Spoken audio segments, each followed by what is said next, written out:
welcome back to Classic Song Reviews. I am the man, or the middle-aged nerd if you simply must. As you know, today's music is both morally and artistically bankrupt. In this show, we hearken back to a purer time, when music was excellent and lyrics were meaningful. Our song today is by the new Christy Minstrels. This group launched the musical careers of numerous stars, such as Kenny Rogers, Kim Carnes, and Gene Clark of the Byrds. The song we are examining today comes from the mind of one of those stars, Barry McGuire, and reached number 3 on the charts in 1963. Let us examine the Christy Minstrels' first and biggest hit, Green Green.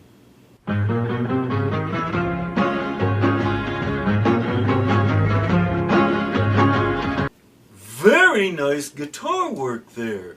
We have a good beat established, and in this old video we see the group gathering to sing.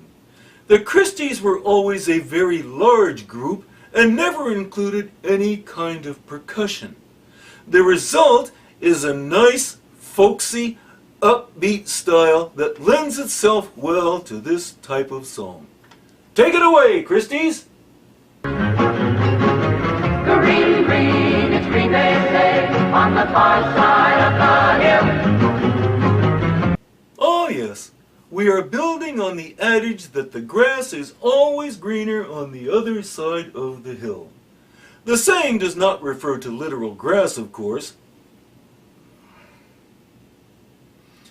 but to that unsettled feeling, the sense that there is something more out there, and one should go look for it and try to find it, rather than stay home and simply be content with what one has.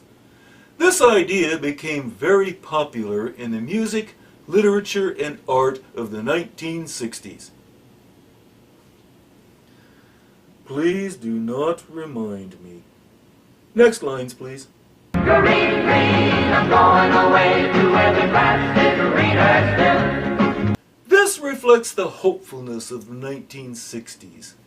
The song came out in July of 1963, before the Kennedy assassination threw the nation into a paroxysm of confusion. The Peace Corps was building, the Cold War seemed to have settled into a state of equilibrium, and America was hopeful. There truly seemed to be a sense in the nation that, indeed, the grass would be greener just over the next hill. If Americans would answer the call to ask not what your country can do for you, but ask what you can do for your country, a time of peace and prosperity would be upon us before we knew it. Tell us more, Barry. Oh, well, I told my mama on the day I was born, don't you cry when you see I'm gone. He was speaking comprehensible English on the day he was born? You must be thinking the same thing I am. Lunch. I confess I have serious doubts that this is accurate. I am fairly certain that Barry McGuire was no child prodigy. Even a truly gifted child, such as the incomparable Mozart, was not able to speak from the very day that he was born. I suspect a bit of exaggeration here. Do you think? Continue. You know there ain't no woman gonna settle me down. I just gotta be traveling on. I'm singing. And precisely why would his mother wish to, as the song puts it, settle him down? We may assume that by the time he reached the age of 18 or so, his parents would be prepared for him to move out and begin his own life. When a songsmith of the 1960s mentioned settling down, he or she generally referred to marriage. Such a statement in the context of one's mother raises some frightening implications.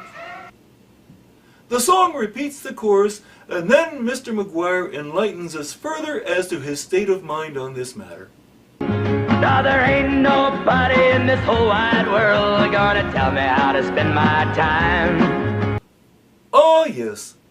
The need to be free to do one's own thing was emerging as a major concern for the generation of the 1960s. These lines reflect an adamant stance in favor of this approach to life. He wishes to be free to earn his living in whatever manner he chooses, and to spend his free time as he wishes, unencumbered by anyone else's expectations. Noble thoughts these are.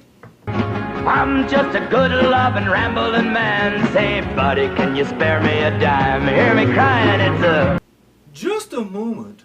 His notion of freedom includes, let me see, no employment, no place of residence, and no hint of being productive to the larger segment of society.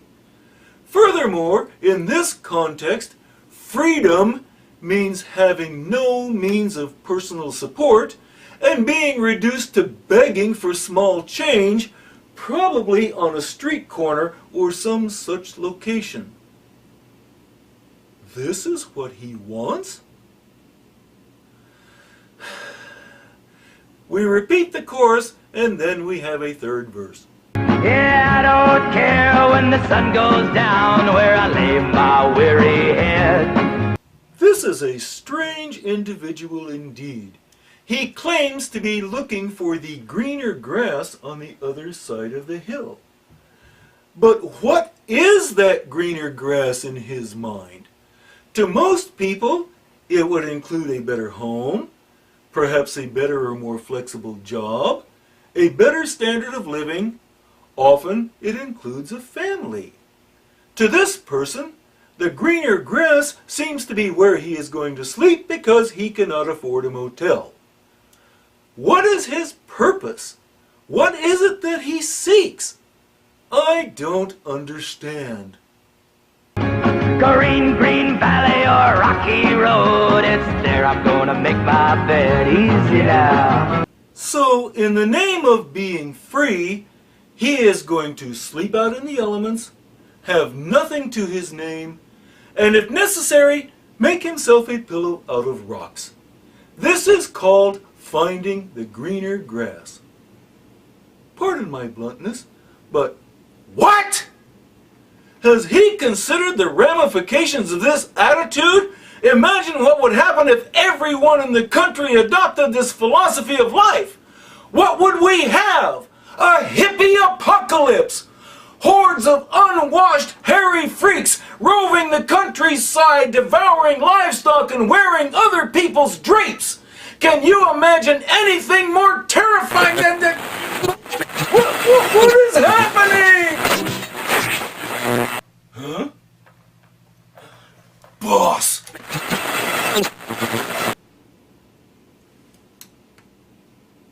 What was that? And what is that horrid smell? If we take it at face value, this person is in dire straits. While the notion sounds lofty, the reality is quite different. There is a word for what he is describing, but it is not free. The word is, in fact, homeless, and those who are in that situation do not like it. What we have here is a typical sentiment expressed by those who, comfortable in their affluence, view roving around the country and being free as a sort of exotic vacation. It is easy for these privileged buffoons to view such a carefree, responsibility-free, income-free lifestyle as idyllic because they can leave it and return to their Lamborghinis and mineral water whenever they get tired of that freedom. In reality, were such a person actually thrust into such a situation for more than half an hour, he would likely be eaten by wolves. This song has wonderful instrumental work, a fun beat, and, sad to say, a very foolish sentiment at the heart of its lyrics. The author of the song believes that life literally on the road is something to be admired. So much so, he penned a song about it. However, in piecing together said song, he revealed to those listening just how awful the idea of living such a life could be. He admits he is living off the spare change a kind stranger may hand him and sleeping anywhere he may fall at the time.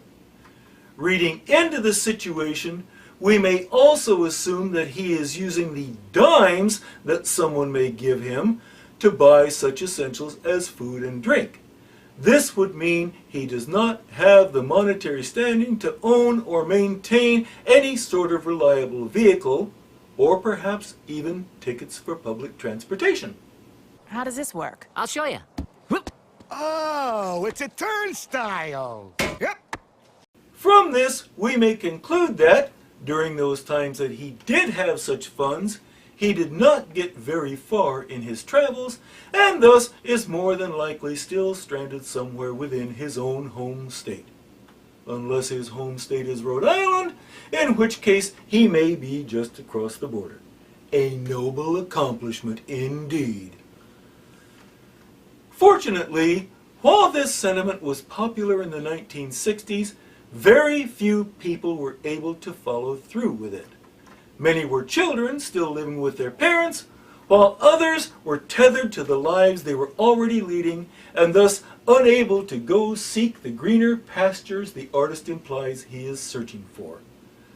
I must say I am relieved that this is so, because otherwise we might be living in a very different situation. I don't have any change! I don't have any change! All in all, I have to say, we listen to some unindustrious stuff. I'm gonna kick my feet up, then stare at the fan. Turn the TV on, throw my hand in my pants. And unfortunately, we are not alone.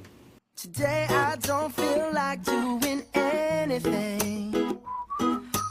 I just wanna lay in my bed. Don't feel like picking up my phone, so leave a message at the tone. 'Cause today I swear I'm not doing anything. Has he considered?